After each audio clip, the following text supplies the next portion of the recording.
Hi, everyone, and thank you for tuning into the Hypothesis BrightSpace little demo that I'm going to take everyone through today. So, just to um, contextualize this presentation, I'm going to show you how to set up your hypothesis tool in BrightSpace. There are ways that you can use hypothesis outside of the LMS, but because we are and have transitioned to a new LMS, we thought it was pertinent to make sure that we had the tools for integrating Hypothesis into our Brightspace platform readily available. So I'm going to go ahead and share my screen here, and we will get started. So I'm hopeful. Oops, get started at the beginning. I'm hopeful that this is viewable for those of you who are watching at a later point today. So Hypothesis is a social annotation tool. So what that means is it allows you to take different types of media. Typically, people tend to use Hypothesis for readings that they assign for their classes, or perhaps websites that they want their students to comment on and engage with each other with. Um, and so, by using Hypothesis, it allows students to make comments, to ask questions, to connect what they're reading in the moment with previous course content, or with dialogue that they've engaged with their peers on. And it's a really excellent tool to facilitate discussions, and for you as an instructor to see in the moment, like, which parts of the readings or which part of the media are students struggling on, or what is really sticking out to them. And it gives, I think, us as professors an opportunity to then take what we are seeing in these documents and seeing in these readings back to the classroom to discuss further with students. So there is a brief workshop that was presented in winter breakout 2021 on using Hypothesis outside of the LMS. So again, we're going to run through a couple of examples of Hypothesis in BrightSpace, and then following this brief presentation, you'll have the opportunity to workshop your own assignments in BrightSpace. All right, so again, social annotation is used to embed discussions within a document. These annotations that students create, they can be public. They can be, you can set it up so that each student has their access to their own document, so that it's just between you and the student. You would do that through groups. So there is a way to do it. It's a little more cumbersome in terms of setting it up, but if you are interested in doing so, you do have the ability to make this a more one-on-one dialogue with students. I tend to find that the goal of social annotation is to help students engage with each other and with the reading in a way that others can kind of chime in and offer their perspectives and opinions and values on in that discussion. And so it becomes, I think, a really excellent way to facilitate that dialogue with students. So you can also create tags that allows you to indicate to students what types of annotations that you might be interested in seeing. So maybe their reactions or reflections, or connections that they're making to current events and so forth. So there are ways that you can create tags to more organize those annotations. So Hypothesis can be used for online learning, but often is used to supplement in-class learning. So in all of my courses that I provide supplemental readings, I now do so through the Hypothesis tool. Faculty typically use this to link to readings or websites, so that students can kind of engage with each other with that material. I primarily use this tool for various course readings. Some of the goals I have for using this is to hold students accountable to completing those readings. I know that many of us show up to class and we ask in earnestly, did you do the readings? And often we get the response of, yeah, no, I never got to the reading, professor. And it can be very discouraging because we can set up all these beautiful prompts and ways to facilitate discussion based on those readings. But if the students haven't done them, that tends to, derail some of our best laid plans. And so by, having students complete annotations on these readings prior to coming to class, I found that it's held them accountable to completing those readings. And also, it gives them kind of a new space where, they can jump in and out of different readings, see what their peers have said. It helps them to be able to connect, the content that they're reading with other ideas from the course and beyond. Also, like a discussion board, the annotations that students make are visible to their peers and to myself. And so this gives them an opportunity to engage with each other, ask questions, describe if they're struggling on understanding a particular concept in a reading. And it allows us as faculty and instructors to jump in and answer those questions in the moment, or at least in the exact location that they have those questions, so that they can go back and check to see what our responses are. So I've also, and I know John has also used the social annotation tool for peer review.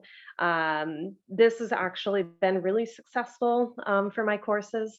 Once students kind of get used to the idea of making annotations, it becomes really easy for them to give feedback on each other's papers in this way. So it does mean that all of the students' papers are visible to everyone. Of course, I do so without posting any kind of grades or even my feedback, but I give them the opportunity to read over each other's work, to provide feedback to each other, and it becomes a kind of central place where students can engage in peer review in our courses.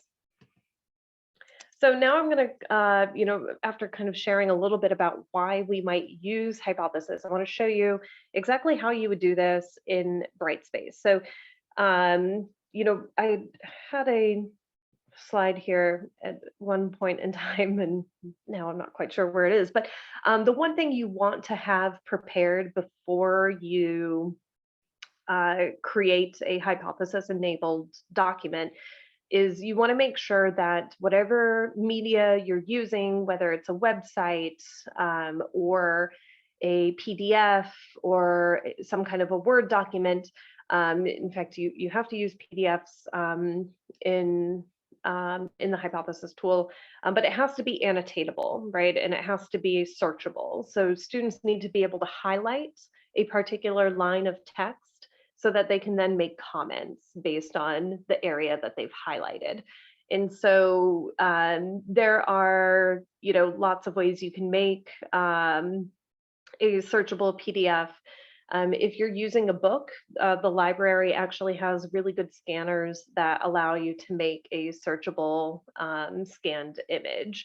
And so there's tools all over campus to do that. But again, you want to make sure that your PDF can be searchable in order to use hypothesis as a tool for annotation. So once you have that, you'll want to log in to BrightSpace. So I have logged into BrightSpace here, and I believe you can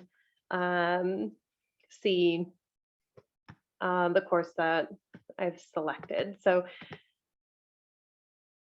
I've jumped into my fall course here on it's a criminal justice senior seminar class. So this class actually has lots of readings, all of which are enabled through Hypothesis. And so I'm going to actually take us into week 3, which is titled The War on Poverty. And I'm going to link 2 particular readings to this, in the using the Hypothesis tool. So first things first, once you've located exactly where you want this item to appear. So for me, it's within this module, week 3, right? Then you're going to click on existing activities here. Okay. And you'll see a drop-down menu pop up, and you want to go to external learning tools. Okay, so go ahead and click on that link there. So you'll see there's all kinds of LTI links. You'll see there's actually ones that I've created with Hypothesis in a previous module. Okay. And you're actually going to scroll all the way down. And if your window is like mine, you might have to move the window a little bit so that you can get to the Create New LTI link. Okay, so you want to click on that. Okay, and here's where you're going to create the link for Hypothesis. So it's, it's very similar to how you would set this up in Blackboard, but there is, this kind of added step of creating the LTI URL. So I'm going to show that to you here in a second. So the first reading I'm going to include in this module is Ta-Nehisi Coates's The Case for Reparations. If you haven't read that article in The Atlantic, it's wonderful. So I have my students read this in this particular class. So once you've created your title, you could even signify, right, that it's a hypothesis document. Sometimes I like to do that just so, especially at the beginning of the semester, so that students recognize it, especially if they've never used Hypothesis before, that they recognize that, oh yeah, this is the document that I'm going to use this tool in. Next, you're going to add in the LTI URL. Now, when I click into it, because I've done this many times, the URL pops up right away for me. And so hopefully, if you are using this tool, multiple times, it will also pop up for you. However, if it doesn't, you actually would you will need to, copy and paste, in the event that you are watching this, you will need to write this down and store it somewhere that is pretty accessible for you so that you can continue to use this URL. It's going to be the same URL that you use for every Hypothesis enabled reading that you do. So I like to create a little sticky notes on my desktop and with this URL so that I can always go back, copy and paste it, enter it into this LTI URL. Okay, so this is that extra step that I talked about, in the transition from Blackboard to BrightSpace. For BrightSpace, you need to have this URL in this location. So once you do type in the URL, which is an lms.hypothesis/LTI_launches. Once you have that URL into this field here, the tool will automatically populate as a legacy LTI tool. Okay, so you need the title, the LTI URL, and then this will automatically populate as legacy LTI tool. And then you're going to click Create and Insert. Okay. Right, and right away, that's going to show up in your module. Okay, and you can go ahead and click on the link. And this is where it's going to be really familiar if you've used this in Blackboard. The same window pops up that asks you to either enter a URL of a web page or a PDF. So if you're having students access this document online, this would be the option you want to pick.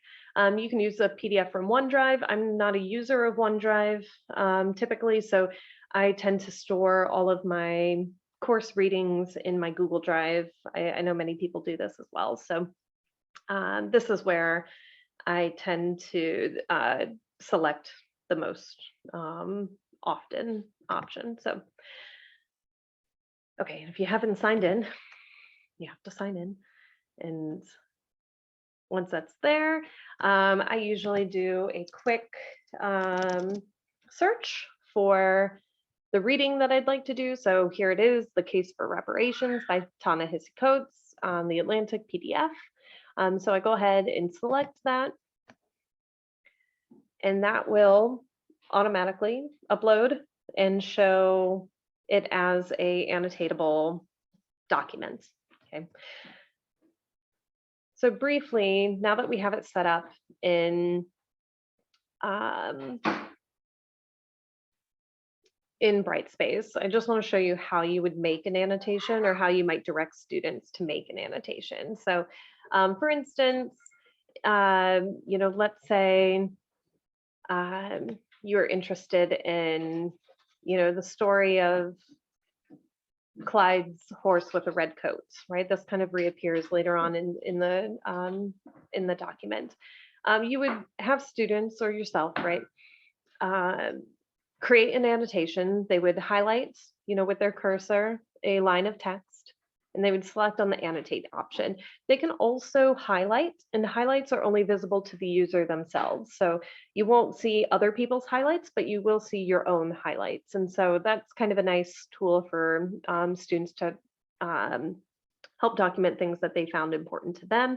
But again, that's only viewable for themselves, not for other people. So annotate is where it's going to be visible to the whole class. So go ahead and click annotate.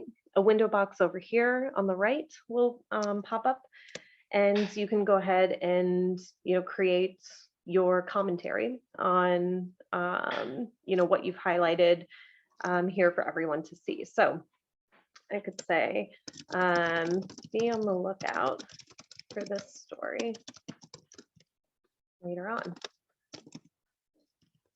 Tell me what you think.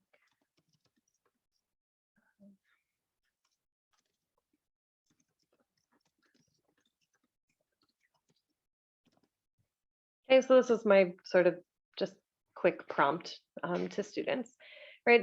You can add a tag here. There's comments, right? Maybe that's what I would like to, allow them to search for my comments on, right? And you go ahead and post, right, to the class. Okay. And there it goes. So that will be viewable to all students. The roster of students will eventually show up here once they access the document. So I have students enrolled in the course. It says 0 right now, but they haven't yet accessed this document because the course is not yet available to them. So once they do and they access this document, their names will appear in this drop-down menu. You can then select the student, and all of their annotations will then populate here on the right, so that you can see what each individual student has contributed to a particular conversation or throughout this document. So that's how you make an annotation. If you want to have an annotation graded, you do have to go into another step of creating that column in the gradebook separately. We have done workshops on using the gradebook in BrightSpace, so I will suggest that you take a look at that when you get the chance. So with that, I want to do another one just so that we have good practice. Okay.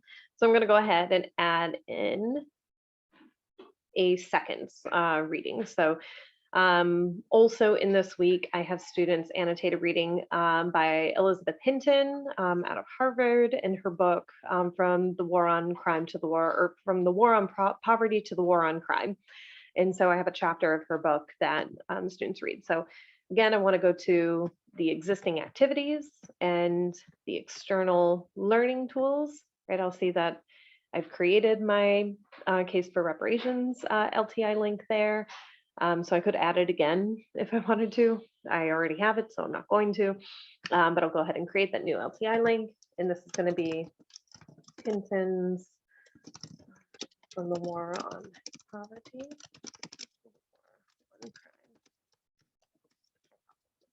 Okay. LTI tool. right? And putting in that same exact LTI URL automatically populates the legacy LTI tool. I'm gonna hit create and insert, okay? And there it is. Go ahead and click on that. This should be familiar if you are a familiar user of Hypothesis, and if you're brand new to it, if again you have a URL of a web page, so this actually could have been done with the PDF from the Atlantic because that is available widely online. So you could do that as well. Again, I keep all my PDFs in Google Drive, so that's where I'm gonna select to find this from. So not sure exactly what I titled it.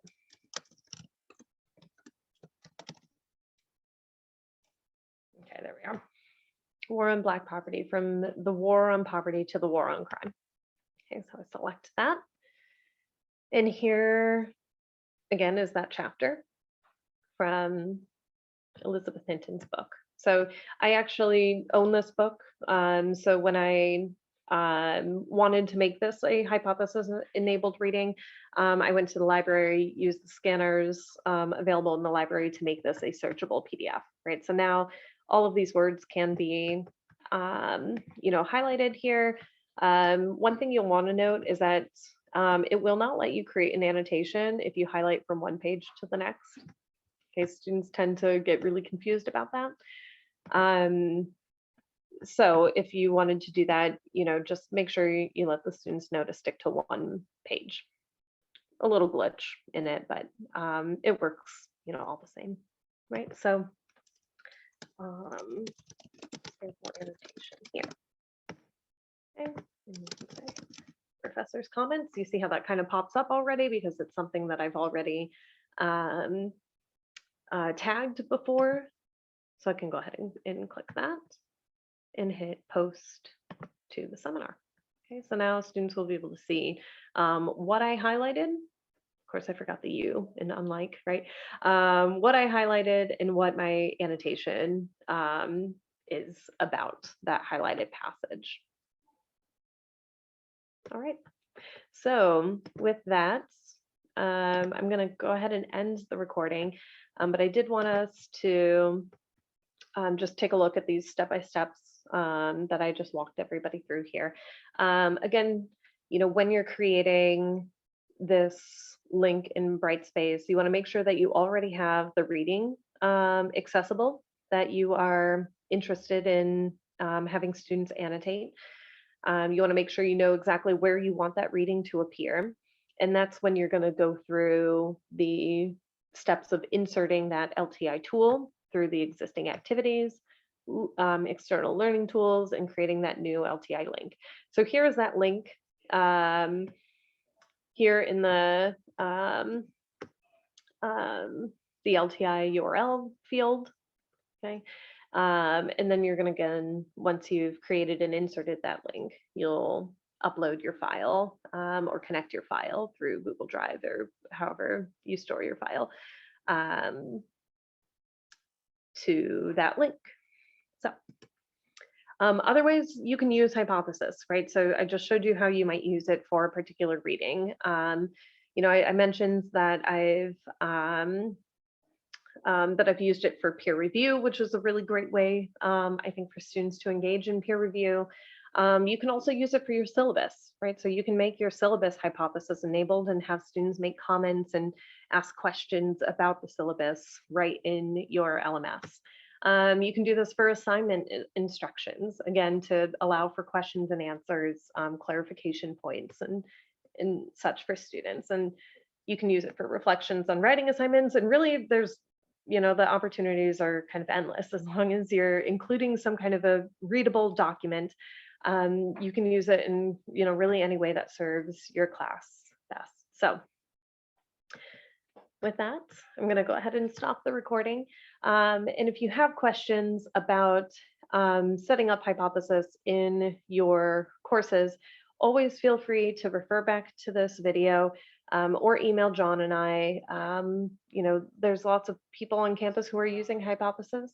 So there are a lot of people who are happy to be resources for you.